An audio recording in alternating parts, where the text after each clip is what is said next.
కొరకు ఏ పాటి వారమో యేసయ్యా, నీ కృపకు ఎల్లప్పుడు కృతజ్ఞులము, నీ కృపకు ఎల్లప్పుడు కృతజ్ఞుల.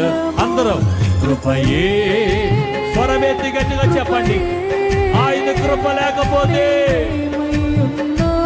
మనమేమైపోయేవారమో, ఆయన కృపే మనల్ని వెంబడించకపోతే ఈ బ్రతుకులేమైపోయి ఉండివో. ప్రభు నీ కృప కొరకై వందనాలయ్యా. చెప్పండి మరలా, కృపయే కృపయే